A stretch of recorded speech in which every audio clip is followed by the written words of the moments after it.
My name is Oskar and I'm a researcher at the WSL and ETH Zürich.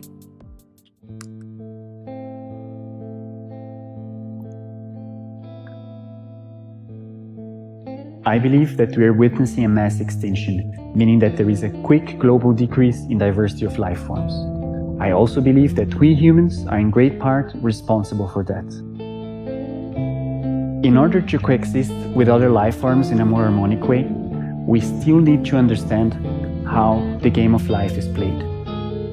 The diversity of life forms found today has intriguing patterns worldwide, which are still not fully understood by scientists.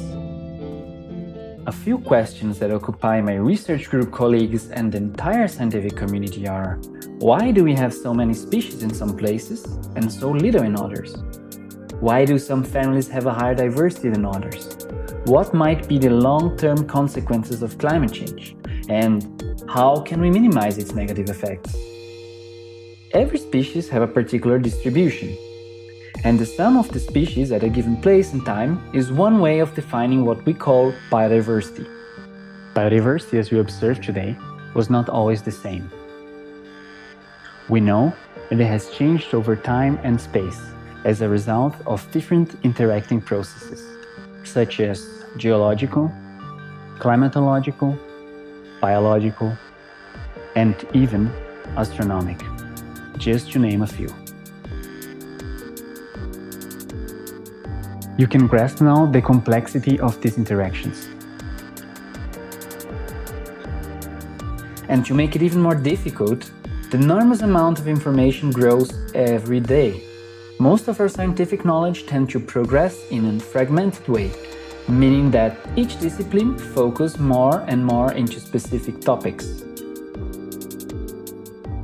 This leads to another challenge. How do all these processes play together?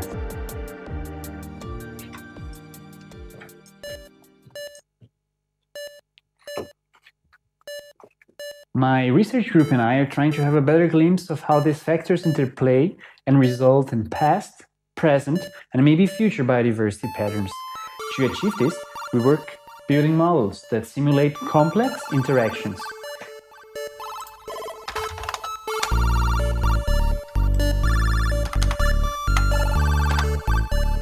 What is unique in this approach is that we are using mechanistic models. This means that we put together the knowledge from different disciplines and make these processes play together. More specifically, we use information of macroevolutionary processes, life cycle dynamic, speciation, extinction, growth, dispersion, competition, and genetic mechanisms. All of that taking into account past dynamics of species range, topography, and climate. For this, we need powerful and reliable computers available at the ETH. This innovative approach is promising regarding the dealing with complex systems. Such models are flexible and allow the constant update of our understanding from different sciences.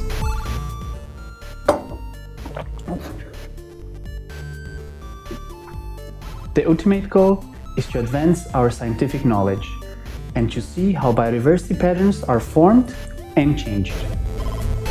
Ideally, we will be able to simulate a range of organisms, from boreal forest trees to tropical reef fishes.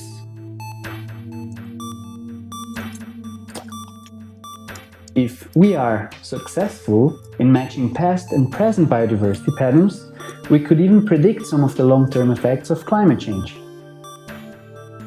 Currently, nature conservation works mainly with pictures of observed biodiversity.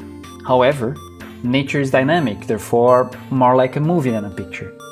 By shifting our understanding of nature conservation from a more static towards a more dynamic concept, we consider adaptation and the protection of evolutionary potentials.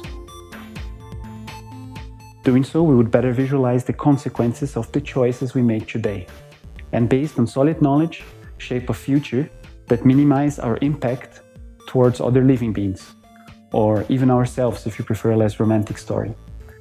Thanks for watching, and I hope to return next time with more interesting findings.